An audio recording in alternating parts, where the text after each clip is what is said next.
Video edit করার সময় মুখ দিয়ে মানে লোল পড়ে যাচ্ছিল, মনে হচ্ছিল যে না আবার বানিয়ে খাই। এত মজার একটা রেসিপি বানিয়েছি আজকে। আর আজকের পুরো ব্লগটা হচ্ছে এই মজাদার রেসিপি নিয়ে। আসসালামু আলাইকুম আপনা আপুরা ভাইরা, কেমন আছেন সবাই? আজকে এই যে চিকেন ভিজিয়ে নিয়েছি। সব সময় তো মনে করেন একই রকম মুরগির একই রকম খাবার রান্না ভাজা খেতে খেতে কার ভালো লাগে বলেন? মাঝে মাঝে কিন্তু একটু চেঞ্জিংয়ের দরকার আছে। তো মুরগিটা ভিজে ছোট ছোট টুকরা করে নিয়েছি, নিয়ে পাটা পুঁতা এরকম ছেঁচে নিচ্ছি। ছেঁচে নিলে অনেক বেশি ভালো হয়। একে তো হচ্ছে তাড়াতাড়ি সিদ্ধ হয়ে যায়, আর সবচেয়ে বড় কথা হচ্ছে ভিতরে একদম লবণ মশলা একদম ভিতরে এত সুন্দর করে ঢুকে যে যখন কামড় দিবেন তখন মনে হবে যে না ভিতরে জুসি জুসি মানে মরিচ, তারপরে হচ্ছে সস, তারপরে হচ্ছে কাঁচামরিচের ফ্লেভার, নানান ধরনের ফ্লেভার মানে বের হয়ে আসবে। আমি কথাই বলতে পারতেছি না। আচ্ছা যাই হোক, এত মজাদার একটা রেসিপি আজকে আপনার সাথে শেয়ার করতেছি। তো মুরগিগুলো ছেঁচা শেষ হয়ে যাওয়ার পরে ভালো করে ধুয়ে পানি ঝরিয়ে তারপরে হচ্ছে লেবু রস দিয়ে নিতেছি।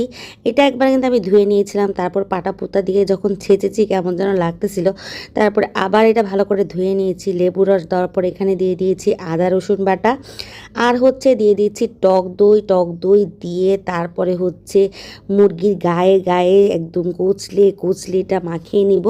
সাথে কিন্তু স্বাদ মতো লবণও দিয়ে দিবেন। লবণটা আপনারা যতটুকু খেতে পছন্দ করেন ঠিক ততটুকুই।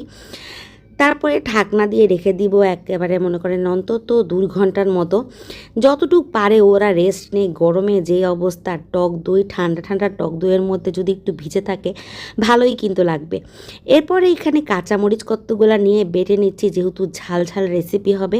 কাঁচামরিচ বাটা হয়ে যাওয়ার পর একটা বাটিতে নিয়ে নিয়েছি, নিয়ে তারপরে হচ্ছে এখানে হলুদের গুঁড়া, মরিচের গুঁড়া, তারপরে হচ্ছে এখানে দিচ্ছি ধনিয়ার গুঁড়া, তারপরে এখানে মানে আস্তে আস্তে করে সব কটা মশলা আমি অ্যাড করব। এখানে দিচ্ছি ঘরে বানানো কাবাব মশলা, তারপরে দিচ্ছি জিরার গুঁড়া, দিয়ে প্রত্যেকটা উপকরণ ভালো করে ঘুটে মিশিয়ে নিয়ে এখানে একটু ফুড কালার অ্যাড করতেছি। ফুড কালারটা কিন্তু ইচ্ছা করলে আপনারা দিতেও পারেন, নাও দিতে পারেন।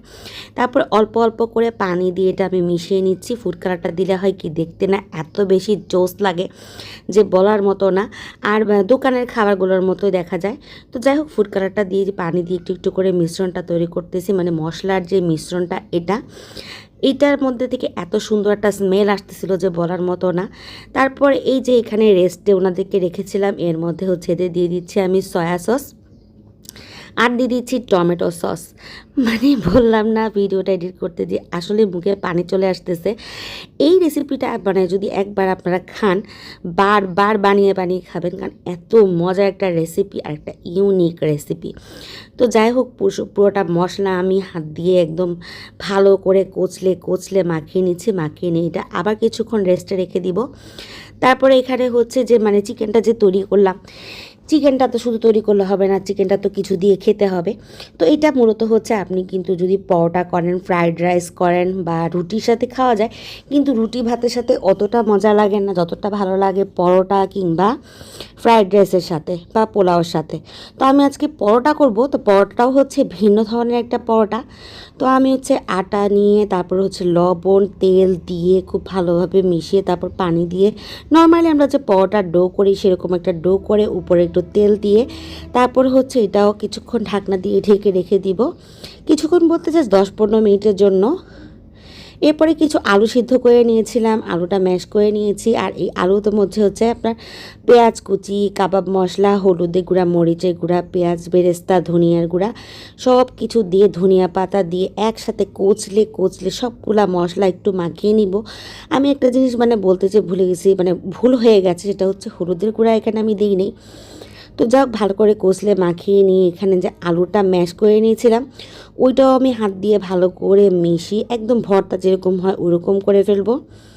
করে হচ্ছে আলু ভর্তার মতো করে তারপর হচ্ছে এক সাইডে রেখে দিচ্ছি।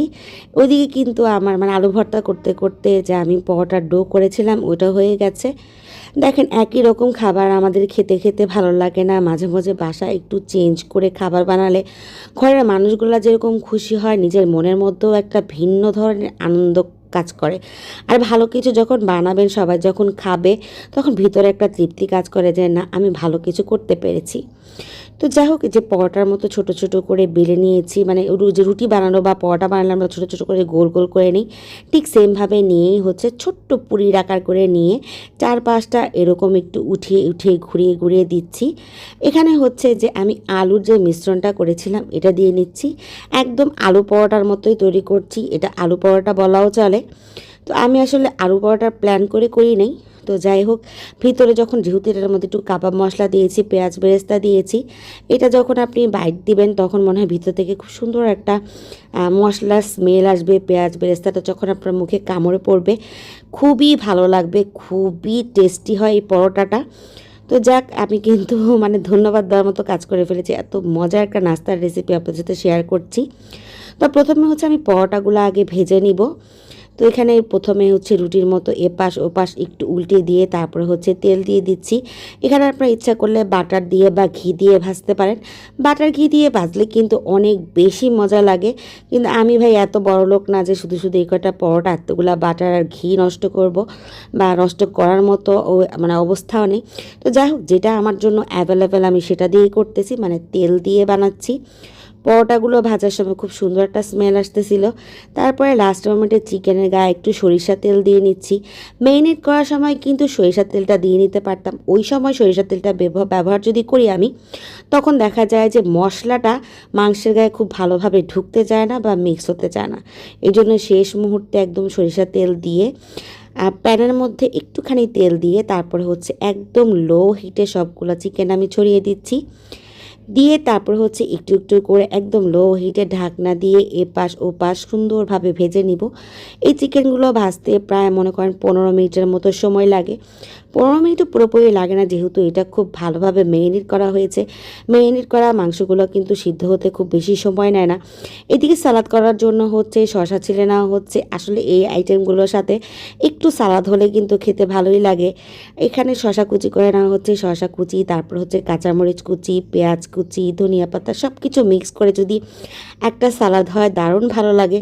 তো এখানে আমি টক দই দিয়ে নিয়েছি, আর ধনিয়া পাতাটা পুদিনা পাতাটা ঘরে অ্যাভেলেবেল ছিল না, তো ধনিয়া পাতা পুদিনা পাতাটা দেওয়া হয় নাই। তো যাই হোক, মিক্স করে নিয়ে ঠান্ডা ঠান্ডা সালাদের সাথে দেখেন গরম গরম মজাদার একটা পুতা চিকেন। এই পুতা চিকেন আর হচ্ছে আলু পরোটা আপনার দিনটাকে একেবারে নর্মাল থেকে অ্যাবনর্মাল করে দিবে, আর একেবারে মানে এত বেশি মজা পাবেন যে বলার মতো না।